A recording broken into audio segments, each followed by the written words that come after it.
समय बड़ा कीमती है। समय लगा करके कोई निर्धन है तो धनवान बन सकता है, कम पढ़ा लिखा है समय लगावे तो पढ़ लिख सकता है, डॉक्टर बन सकता है, इंजीनियर बन सकता है, करोड़पति अरबपति बन सकता है समय लगाने पर। और जीवन भर कमाया हुआ धन जब अंतिम समय आवे और कहे कि 10 करोड़ रुपया देते हैं, 1 महीने की आयु डॉक्टर साहब इसकी और बढ़ा दो, 15 कर देते हैं, 15 देते हैं, 5 घंटे की आयु और देते हैं, 5 घंटे, 5 घंटा तो क्या कहे महाराज, 5 मिनट नहीं। आप विचार कीजिए कितना कीमती समय है, और उस समय को हम लोग ऐसे ही इधर उधर की बातों में व्यर्थ कर देते हैं। एक एक कण का और एक एक क्षण का, क्षण माने समय का एक एक क्षण, उसका जो ठीक ठीक उपयोग करे उसी का नाम साधु। एक कण भी व्यर्थ न जावे और एक क्षण भी व्यर्थ न जाए।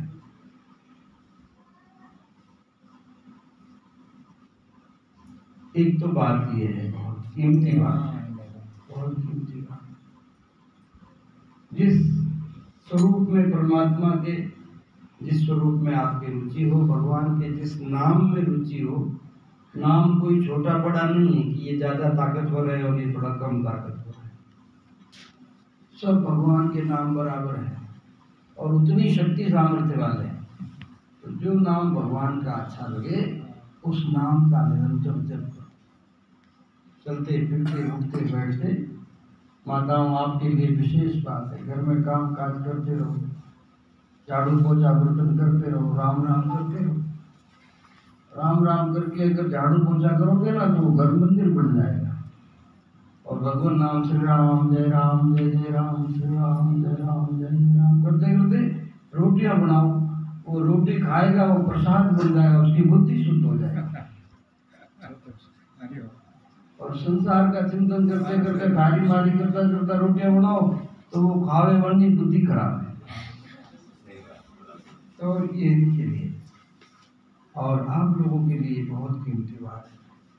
समय बहुत मूल्यवान है। देखते हैं कितना जल्दी से खटाखट हमारे सामने कितने लोग चले गए।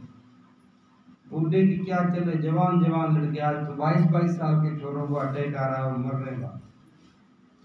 बहुत कीमती समय है, इसको व्यर्थ मत करो। इसका अच्छे से अच्छा और सबसे अच्छा उपयोग क्या हो सकता है? भगवत स्मरण से अधिक अच्छा उपयोग इस मानव शरीर का और कुछ है ही नहीं।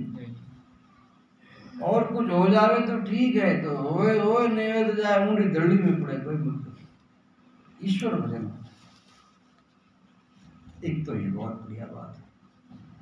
और दूसरी बात यह है कि ईश्वर में मन लगता क्यों नहीं?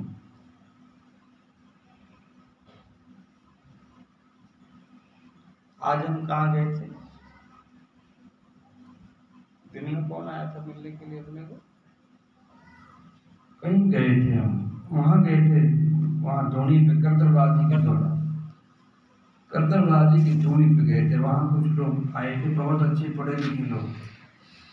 उसमें एक राजस्थान का चीफ सेक्रेटरी रहा हमारे। चीफ सेक्रेटरी मान बहुत बड़ी हस्ती है, मुख्यमंत्री के बाद वही होता है, सारा निर्णय प्रदेश का वही देता है, चीफ सेक्रेटरी। तो उन्होंने पूछा, महाराज कि हम ध्यान कैसे करें? और ध्यान करते हैं तो नींद आ जाती है, क्या उपाय? अच्छा बताओ, ये कितना बड़ा प्रश्न है। वो जो चीज अच्छी लगती है उसका ध्यान करना पड़ता है। हा? जो चीज हमारे हृदय को अच्छी लगती है उसका ध्यान करना पड़ता है कि अपने आप ध्यान होता है? नहीं पड़ता। अपने आप। आपने जोरदार भूख लगी, अब आप तो रोटी रो ध्यान करना पड़ेगा, आप ही चिंतन हो गया भूख लगी। जो चीज अच्छी लगती है उसका ध्यान अपने आप होता है। कभी याद आता है कि कभी हम अमेरिका के जो राष्ट्रपति हैं अभी, क्या नाम है उसका, जो बाइडन, हाँ, कभी याद आती है कि जो बाइडन से मिलना, तो लेना देना ही नहीं अपना, उसके स्वप्न आया हो कभी उसके घर बैठे चाय पी रहे हैं, क्यों आए, कोई लेना देना नहीं। तो ईश्वर का ध्यान करने के लिए ध्यान करना नहीं पड़ता है, ध्यान होता है। ध्यान से पहले है धारणा। योग जो पतंजलि योग दर्शन बताता है उसमें यम, नियम, आसन, प्रत्याहार, धारणा, ध्यान और फिर समाधि। तो ध्यान से पहले की एक अवस्था है धारणा।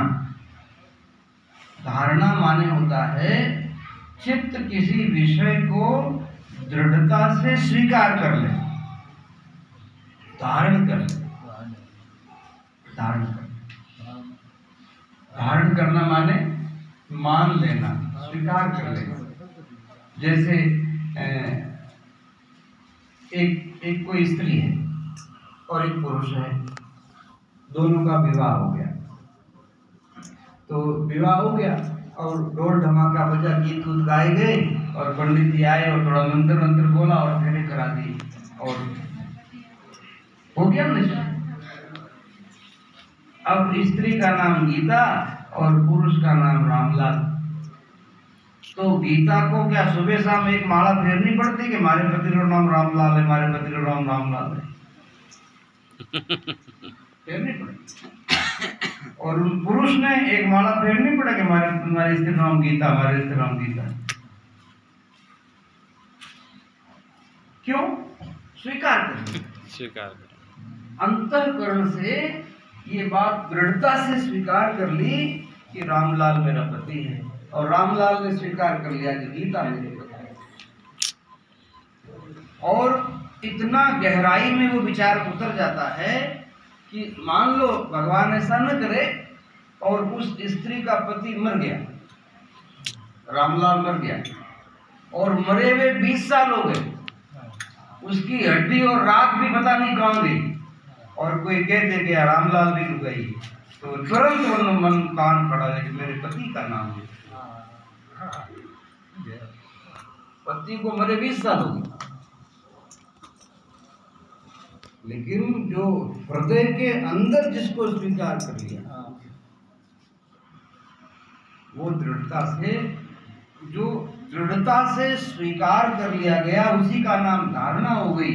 और वो धारणा जब और अधिक घनीभूत होती है तो वही ध्यान बनता है, और जब ध्यान और घनीभूत बनता है तो समाधि बन जाती है।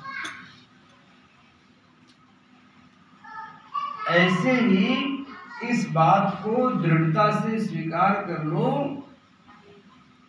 कि मैं परमात्मा का हूं और परमात्मा मेरे। ये स्वीकार करते ही कि मैं परमात्मा का हूं, परमात्मा मेरे हैं, तो ये अपने आप समझ में आएगा संसार मेरा नहीं, मैं संसार का नहीं। इसको मानना नहीं पड़ेगा, मैं प्रभु का हूं और प्रभु मेरे हैं, ये स्वीकार करते ही संसार से संबंध विच्छेद होगा। और जब संसार से संबंध विच्छेद होगा तो जो नित्य सिद्ध अपौरुषेय परमात्मा है उस परमात्मा से सीधा संबंध हो जाएगा। फिर ध्यान करना नहीं पड़ता, ध्यान होता है। हमारे स्वामी जी, स्वामी शरणानंद जी, मानव सेवा संघ वृंदावन, तो प्रज्ञा चक्षु थे। प्रज्ञा चक्षु माने आँख चली गई थी। 8 साल की उम्र में पहला माता निकलती नहीं, बड़ी माता निकली, तो बड़ी माता निकली तो आंखें चली गई, अंधे हो गए। अंधे हो गए तो क्या करें, पूरा परिवार दुख में डूब गया, बालक आंधो हो गया। अब आंधा बालक ने पकड़े कौन बैठो रहे 24 घंटा, घरों काम काज भी तो करना है। तो अब वो बेचारे परेशान, सब कार्य के लिए दूसरे पर निर्भर हो गए, तो बड़े दुखी होते।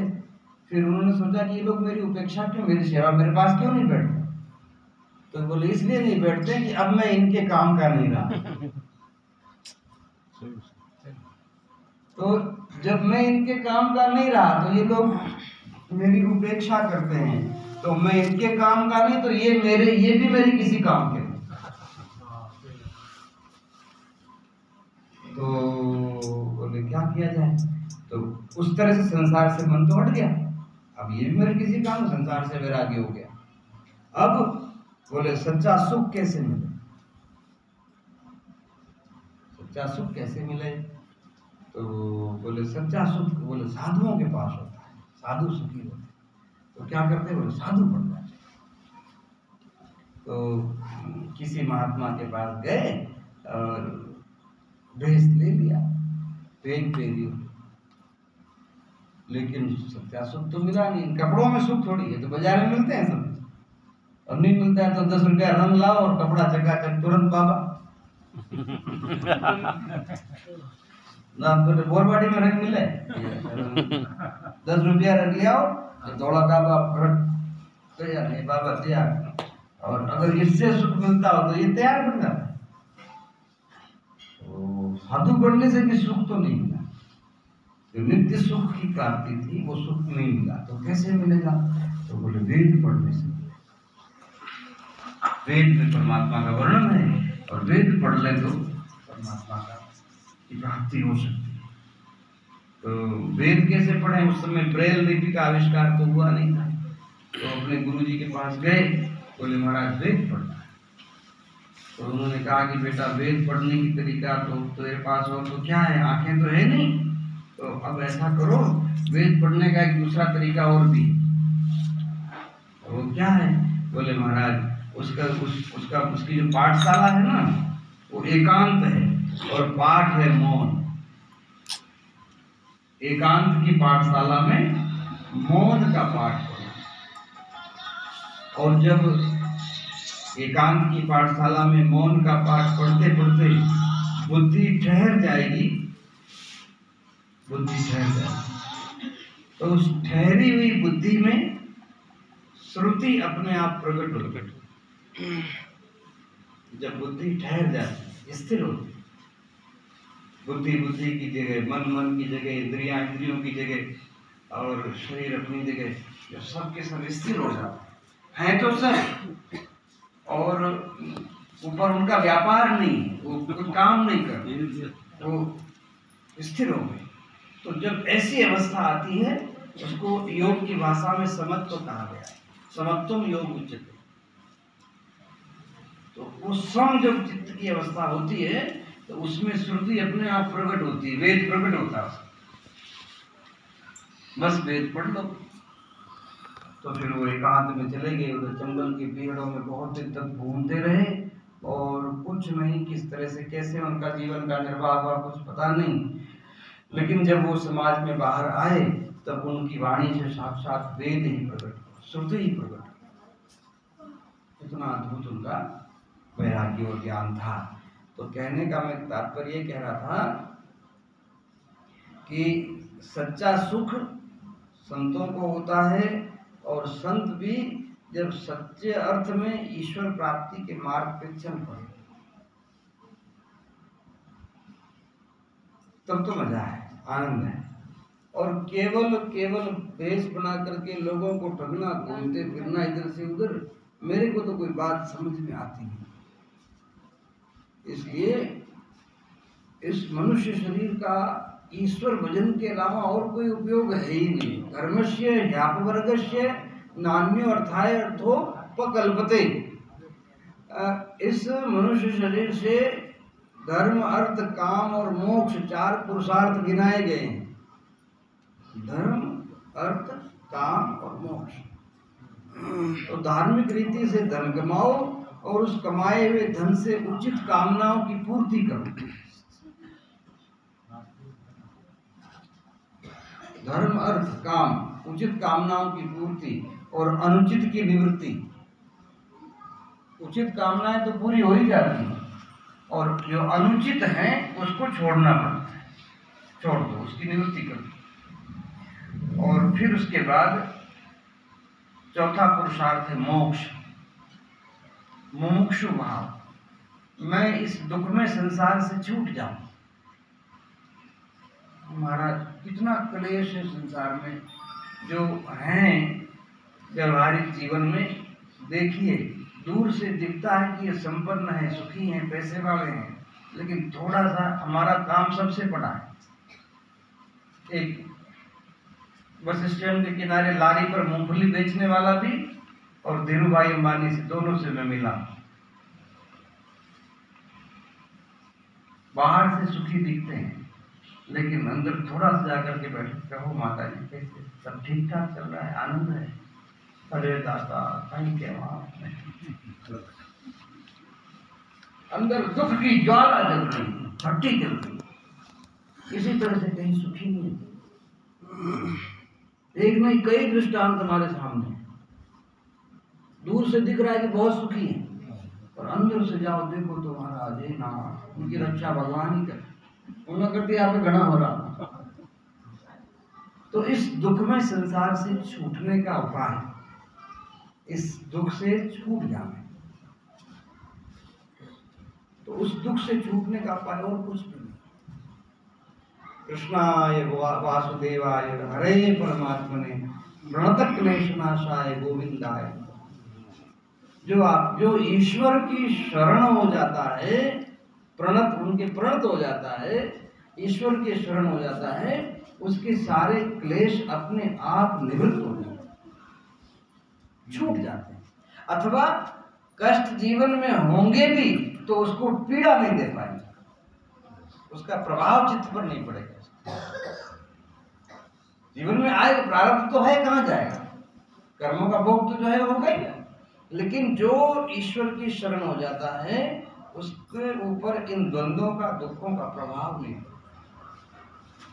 दुख में संसार से छूट जाए, अविद्या से छूट जाए। जीव के पतन के कारण क्या है? यही तो है, अविद्या और वासना और कर्म का जाल। अज्ञान ही कारण है जन्म और मृत्यु का, हेतु अज्ञान है।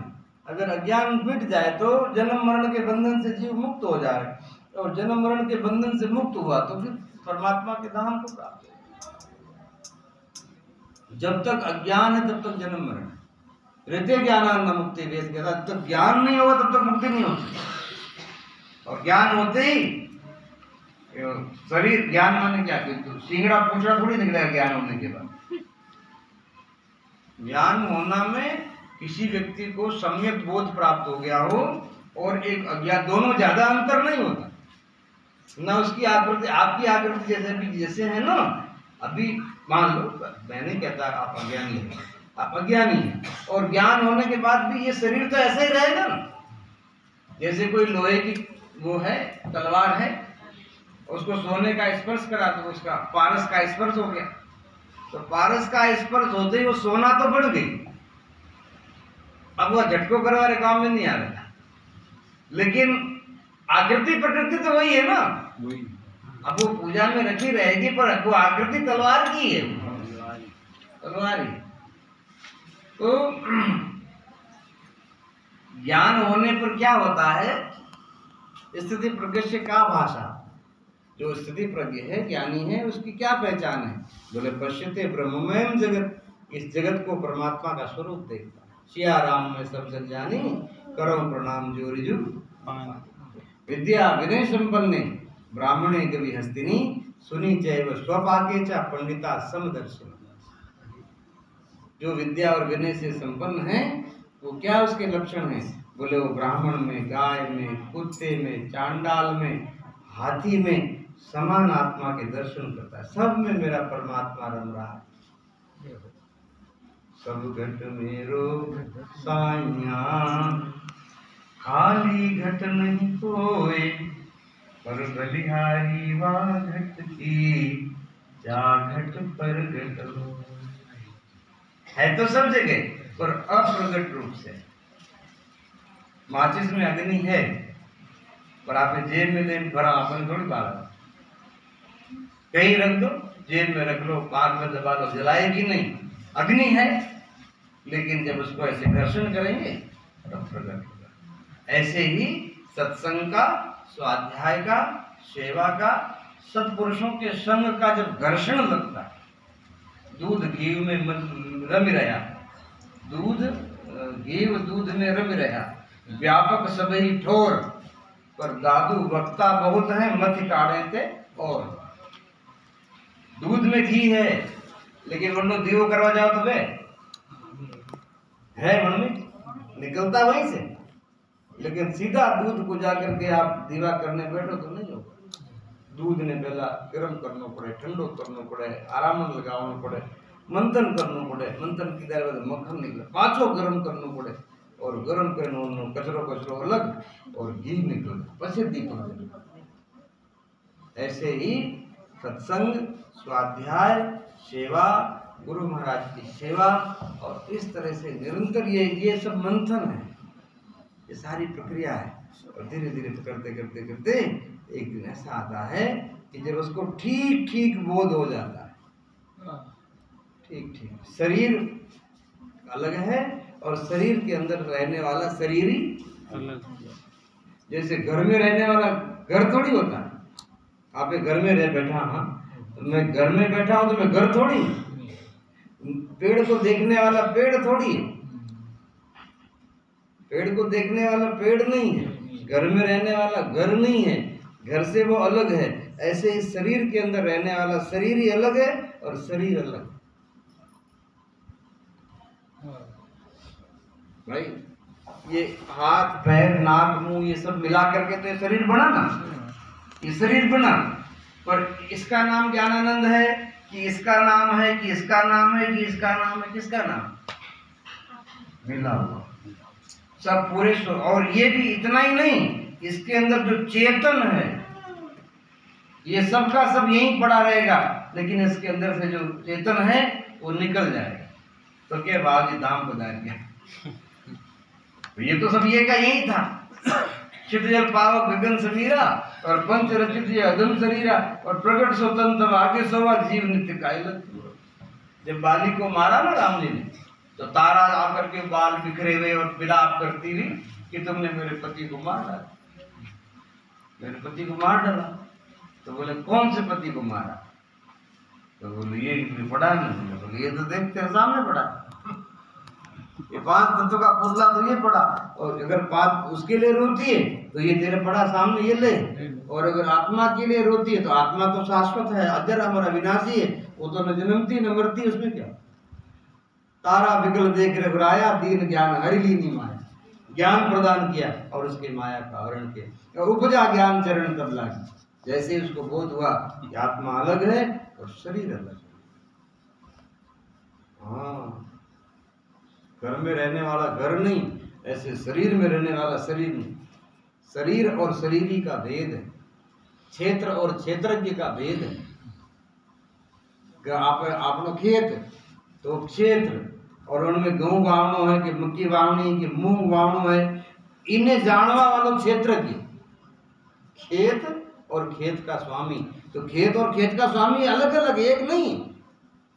ऐसे ये शरीर खेत है और इसके अंदर जो रहने वाला चेतन है ना, वो खेत का स्वामी है। उसमें जैसा बीज बोएगा वैसा उगेगा। जोट कपट चोरी बेईमानी रो बीज बो तो नरक रूप फल फसल तैयार भी दे, और अगर सेवा सत्संग भजन रो बीज बाओ तो भगवान का धाम प्राप्त हो जाएगा, और ऊपर निकलोगे तो भगवत मुक्ति मिल जाएगी।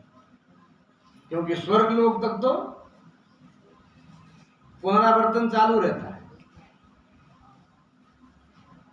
आ ब्रह्म भुवनान लोका पुनरावर्तन, अर्जुना गीता जी में कहा कि ब्रह्म लोक पर्यंत भी जीव जाकर के उसको वापस आने की संभावना रहती है। क्यों? पुण्य से प्राप्त होता है।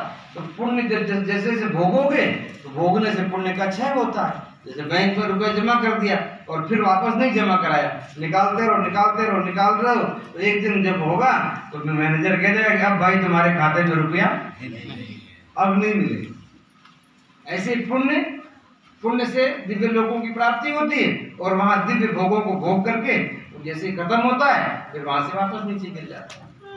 छीणे पुण्य मृत्यु लोक का विषय, मृत्यु लोक में वापस आता है। लेकिन